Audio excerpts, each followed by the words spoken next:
And obviously there's more and more emphasis on international games. First game is going to be played in Germany this year.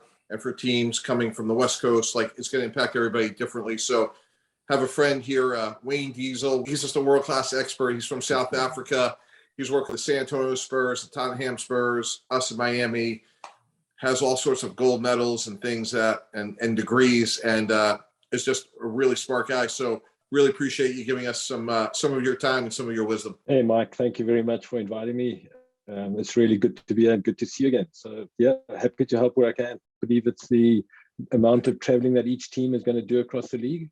And I know there's a huge discrepancy between the top side and the side that hardly travel. So, but even that, if you look at the mean amount of traveling that these teams are going to do, it's going to have a significant impact on teams. So it's one of the things that we certainly discussed in my time at Miami is how to control the effects that travel has on the athletes. So this graph here shows the amount of time zones changed that each team will go through this year. And as you can see, the Seahawks are going to have 34 time zone changes, compared to the Steelers, who are going to have 0 during the entire year. They're going to play every single game on the East Coast and in the East Coast time zone.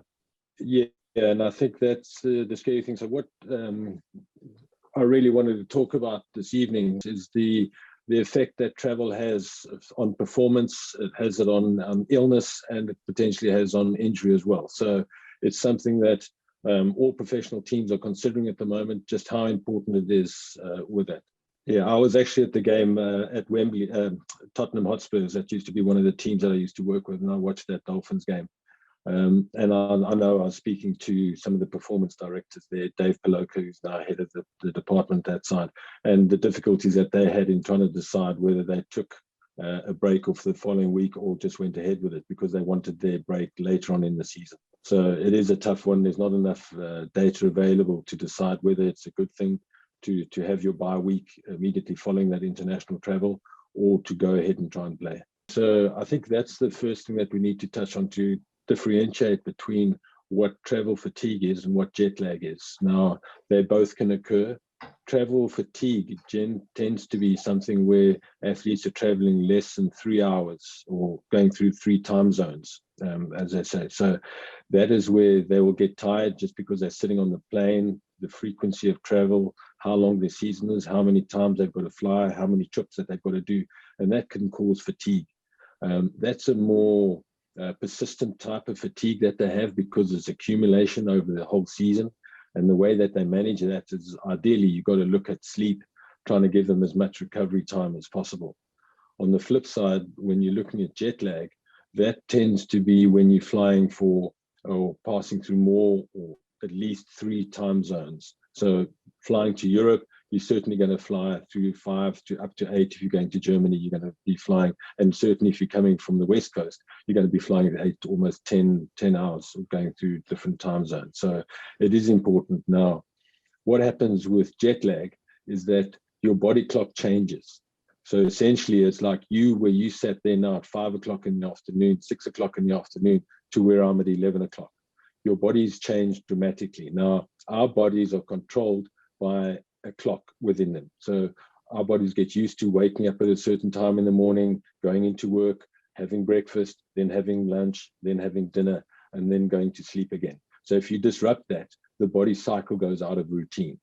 And what are the principal guidance for that is light, natural sunlight.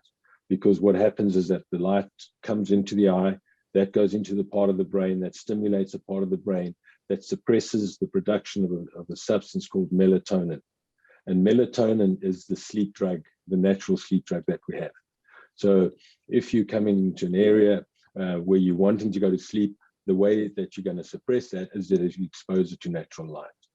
So let's take the case of you flying now.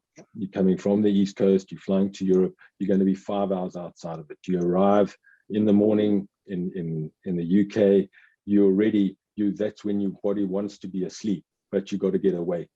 And it's just trying to find that right time and say, when should I go to sleep? When should I fly? When should I land, etc. So I think those are some of the other areas that we're going to cover. When should you actually travel? Which day of the week? And what time of day should you actually arrive at your location? Yeah, that's something that we've had a look at, and multiple teams have discussed it now. The ideal situation, in some ways, if you wanted to adjust completely, you'd need to fly right in the beginning of the week, because it takes, on average, 1 day per time zone to adjust to the new time clock. So if you're 5 or 6 hours out, and if you give yourself a week, you should be pretty much in the time zone that you're at, with your body at alert, ready to play at the right time. The problem with that is that you may not have the facilities available to you. You're also putting players into a foreign environment, they're sleeping, so you lose out on some of the things that would benefit you. So the compromise with that is that you try and leave about 3 days before the game.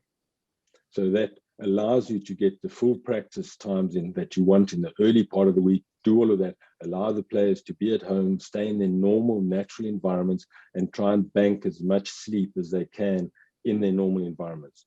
And then when you get to that, the ideal is if you're flying from eastwards from the US to the UK, you'd want to arrive sort of early morning-ish when there's natural light.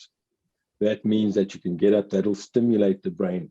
As I said earlier, it's the natural light that helps suppress the production of the melatonin. And that's the melatonin, which is your sleep drug. So you want to try and suppress that. The issues are obviously they're going to get tired, or they're going to be awake later on in the night. And that's when you have other substances. You can get melatonin in a tablet form that you can provide to the players in order to help them to get to sleep. So the trick is trying to get them adjusted to the new time zone. And the way that you do that is you give them natural light for about 3 hours once you've arrived in the city. You also then get them to try and go to sleep a little bit earlier, because in the evening time, they're going to be wide awake. They're going to have difficulty trying to get to sleep. So that's where you limit the amount of exposure. You educate them. You say, guys, look, we can't be watching videos for long periods of time. We can't be on our phones. We've got to suppress that. Use the room's got to be dark. The other key thing that we found, or that the researchers suggested, is that you have to try and lower the temperature within the room, because it's when your body core temperature gets to the lowest that it does, that's what helps with the sleep. Where if you're warm, then you don't sleep as effectively as you do as if you're cold. And the temperature that they recommend is about 68 degrees Fahrenheit in the rooms. The last piece, Wayne, was talking about the dietary considerations and hydration in these traveling. Yeah, I found that diet is an essential part of any recovery, really. So what you're trying to look at is, one, is the body gets used to a certain routine. It's used to having breakfast at a certain time of the day, lunch, and then else is dinner. So the dietary side of it is important. You have to get that right. So whenever you arrive in that new country, that new city, you have to try and fit in with those breakfast time, lunch times, and dinner time. But equally important than getting the time right, you actually have to also make sure that the food that you're getting to eat is compatible and is what the players are used to. So don't just assume that by traveling to London or Germany or Mexico, that the food is going to be the same as what these players are getting used to. One of the big side effects and negative effects of jet lag that I didn't mention earlier was stomach issues, gastrointestinal issues. So players can often complain of diarrhea, constipation, and things like that. So it's important that the nutritional side of it, particularly hydration, becoming well hydrated, is important in trying to mitigate some of those issues with the stomach.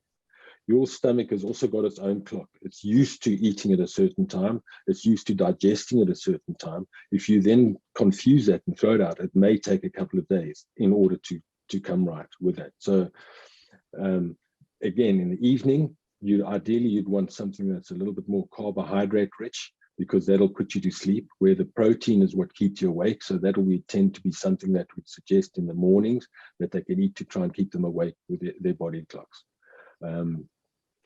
And yeah, it's just the thing that we found really helpful is that we try to send our chef ahead of time to the hotels, to where they were staying, because it's not just, okay, we want lamb, we want chicken, we want beef. It's how they prepare it, how they cook it, what they do. Is it familiar? Is it going to be? Are the players going to be used to that? The taste of the meat is different, and and players often experiences that. So one thing before we continue, and I've just remembered that a lot of players, all athletes in fact, have sleep disorders. So they reckon up to about 70% of athletes and that can have some sort of sleep disorder. That includes sleep apnea.